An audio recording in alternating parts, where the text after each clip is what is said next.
Hello friends, नमस्कार। मैं प्रीतम त्रिपाठी आपका स्वागत करता हूं अपने यूट्यूब चैनल निवेश बाज़ार प्रो में। अब शुक्रवार की जो क्लोजिंग रही और ये वापस से हमें एक ऐसे मोड़ पे छोड़ गई ना जहां से भी कुछ भी कंफर्मेशन आना जो है वो बाकी रह गया। लगा था कि शुक्रवार को एक डायरेक्शन मिल जाएगा, जैसा कि हमने पिछली वीडियोज़ में जिक्र किया था, लेकिन ये क्लोजिंग अभी भी कुछ क्लियर इंडिकेशन जो है वो नहीं दे के जा रही है। पर कुछ की पॉइंट्स हैं जिनको हम ध्यान में रख के और अपनी ट्रेड्स की तैयारी कर सकते हैं। तो कल के लिए जो की पॉइंट्स हैं बैंक निफ्टी में कल ये मान के चलना चाहिए कि 51,250 से लेके 51,300 की रेंज एक बार आपको सेलिंग के लिए चांस लेके चलना चाहिए। उसमें स्टॉप लॉस अगर बात करें तो 51,450 का ये छोटा स्टॉप लॉस है। हम लोग थोड़ा अर्ली एंट्री की बात कर रहे हैं, तो हम 51,450 के एसएल के साथ में जो है वो पोजीशन बना सकते हैं। उसके टारगेट होंगे 51,000 के, 50,800, 50,600, 50,900 के ब्रेक करने के बाद में थोड़ा सा स्पीड में शायद एक गिरावट देखने को मिले, और ये गिरावट आपको 50,600 का टारगेट, जैसे मैंने बताया, 50,400 तक के लिए भी लेके जा सकती है। सेम वाइल जो निफ्टी की बात करें, निफ्टी में भी कुछ इसी तरीके की चीज़ें निकल के आ रही हैं।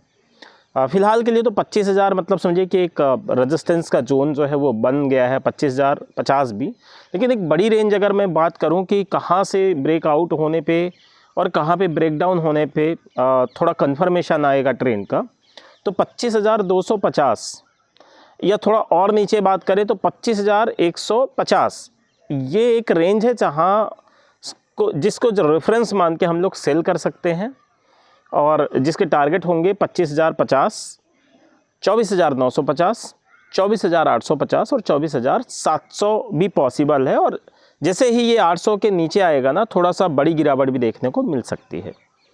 अब बाइंग के लिए भी एक अपॉर्चुनिटी हम लेंगे, जैसा कि हमेशा लेते हैं।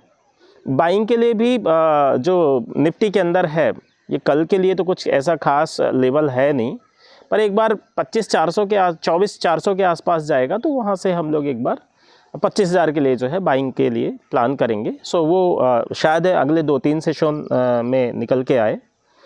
अब बात करते हैं कुछ स्टॉक कैश के मामले में, कुछ फ्यूचर्स के मामले में। मैं हमेशा से बात करता आ रहा हूँ, पिछले वीक भी मैंने आपको एक चीज़ बोली थी कि जब बैंक निफ्टी ने एक अच्छी क्लोजिंग दी थी, ऊपर जाने की तैयारी कर रहा था, तो वहाँ पे हमने ये पॉइंट रखा था कि क्या सब कुछ ठीक हो चुका है। ऐसा लगता नहीं है, क्योंकि कोई क्लियर इंडिकेशन नहीं आ रहा है। और वो टाइम पे हमने बात की थी कि बैंक निफ्टी में बड़ी तेज़ी आएगी वो 51,720 के ऊपर की क्लोजिंग के बाद में। वो उसको ज़रूर 52,600, 52,800 तक लेके जा सकती थी, लेकिन वो चीज़ नहीं देखने को मिली। ठीक है।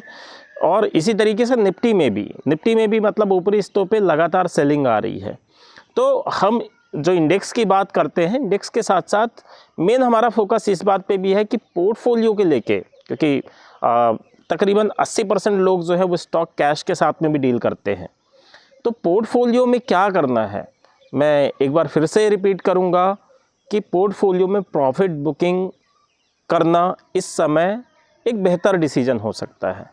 आप अपने स्टॉक को रिव्यू करें और ये नोटिस करें कि कौन से ऐसे स्टॉक्स हैं जो प्रॉफिट अभी दे रहे हैं, अच्छा प्रॉफिट दे रहे हैं, और वहाँ से हमें एक एग्ज़िट एक बार के लिए लेनी चाहिए। और जिस तरीके की ग्लोबल सिचुएशंस बनी हुई हैं, जिस तरीके के टेक्निकल्स भी शोज़ कर रहे हैं कि शायद मार्केट में थोड़ा एक डिप बन सकती है, तो उसके लिए हमारी तैयारी कैसे होगी कि हमारी ये हमेशा से एक मेंटलिटी रहती है कि मार्केट जब नीचे होता है और हमारा पोर्टफोलियो भी रेड में चल रहा होता है, तो 80% ट्रेडर की हिम्मत नहीं होती है कि मार्केट में नया पैसा डालें। तो इसके लिए बेहतर स्ट्रैटेजी क्या हो सकती है कि हम कुछ लेवल पे जो है प्रॉफिट बुकिंग करें और अपना इन्वेस्टमेंट जो है थोड़ा फ्री करके रखें। वो फ्री इन्वेस्टमेंट ही आपको इन्वेस्टमेंट करने में थोड़ा इंटरेस्ट दिखाएगा। ठीक है, तो उसकी तैयारी ज़रूर करके रखें। और एक रिसेंटली इस वीक में कुछ स्टॉक जो है वो नज़र आए हैं, जैसे कि सारेगामा हो गया। मैं हमेशा से बात करता हूँ कि जब भी हम लोग स्टॉक के बारे में बात करते हैं ना, ये इंडेक्स लेवल पे तो ट्रेड करना ये एक अलग विषय हो गया। स्टॉक में जब भी हम बात करते हैं तो हम कुछ चीज़ें जो है वो नोटिस करके ही स्टॉक में एंट्री बनाते हैं। जैसे कि सबसे पहली चीज़ कि कंपनी बिज़नेस क्या कर रही है, आने वाले समय में उस बिज़नेस की ग्रोथ क्या होंगी, इसके साथ में कंपनी का मैनेजमेंट, वहाँ पे प्रमोटर्स की हिस्सेदारी क्या वो बढ़ा रहे हैं या वो घटा रहे हैं। और घटाना मतलब एक कंसिस्टेंट वे में, ये नहीं कि मतलब किसी पर्टिकुलर जगह पे प्रमोटर्स ने छोटी मोटी सेलिंग कर दी, उस वैसा नहीं बोल रहा हूँ मैं। वो 2-3-4 क्वार्टर्स में मिला के आपको ये देखना पड़ेगा कि क्या लगातार वो हिस्सेदारी कम करने में इंटरेस्ट दिखा रहे हैं या कहीं से भी थोड़ा फंड अरेंज करने के लिए उन्होंने मजबूरी में जो है वो अपने स्टॉक बेचे हैं। ठीक है, तो एक छोटा सा चेंज हुआ है आपके बंधन बैंक में, और जहां पूरे मार्केट में तकरीबन 70% स्टॉक जो है वो सुस्ती में थे, वही बंधन बैंक शुक्रवार को एक अच्छी रैली दे गया, उसके शेयर्स जो है 12% चढ़ गए। तो उसमें हुआ क्या, दरअसल पे आरबीआई ने बंधन बैंक का एमडी नियुक्त किया है पार्थ प्रतिम सेन गुप्ता को, और ये न्यूज़ मार्केट में आई। लेकिन जैसे इसका कंफर्मेशन हुआ कि हाँ अब ये बात जो है वो पूर्णतः सत्य है और वो उसके एमडी बनने जा रहे हैं, और ये एक खबर थी जो इसको तकरीबन 12% की रैली देके चली गई। स्टॉक जो है 210 रुपये की क्लोजिंग दे गया। तो आने वाले वीक्स में हमें इसके ऊपर थोड़ा सा नज़र बना के रखना पड़ेगा, क्योंकि ये रैली शायद अभी बढ़ती हुई नज़र आए। इसका ये कतई मतलब नहीं है कि हम लोग 215-220 पे दौड़ पे उस पर पार्टिसिपेट करेंगे।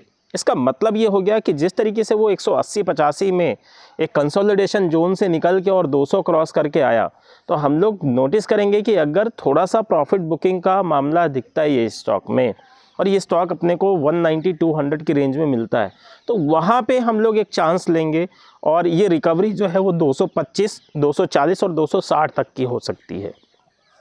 वापस रिपीट करूँगा, ये कोई इंट्राडे की बात नहीं कर रहा हूँ मैं, ये बात कर रहा हूँ शॉर्ट टर्म इन्वेस्टमेंट की, और शॉर्ट टर्म का पीरियड जनरली जो है वो देखा जाता है 2 से 3 महीने का। So thank you friends, have a good day.